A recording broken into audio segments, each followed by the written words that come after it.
আন্দুল রাজবাড়ি। 1830 সালে রাজা রামনারায়ণ রায় বাড়িটি তৈরির কাজ শুরু করেন।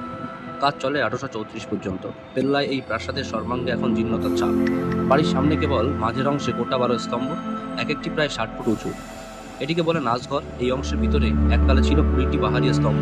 উপর থেকে জ্বলত ঝাড়বাতি, নামি বাইজি, নর্তকীদের মজলিস লেগেই থাকত। এর দুপাশে তিনতলা ভবনের দুটি অংশ, প্রতিটি তল 20 ফুট উঁচু। এখন এই তিন তলেই লোক থাকেন, নাচঘর ভেঙে চৌচির। উপরে খোলা ছাদ দিয়ে সরাসরি বৃষ্টির জল পড়ে, চারপাশে আগাছায় ভরা।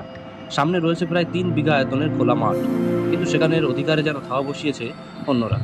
1962 সালে মীনা কুমারী, গুরু দত্ত এবং ওয়াহিদা রহমান অভিনীত সাহেব বিবি ওয়ার গোলাম তৈরির জন্য গুরু দত্তর টিম দীর্ঘদিন শুটিং করেছিলেন এই আন্দুল রাজবাড়িতে। টলিউড, টেলিফিল্ম, বিজ্ঞাপনের ছবি বিস্তার হয়েছে রাজবাড়িতে। শুটিং করেছে স্বয়ং সৌমিত্র চট্টোপাধ্যায়ও।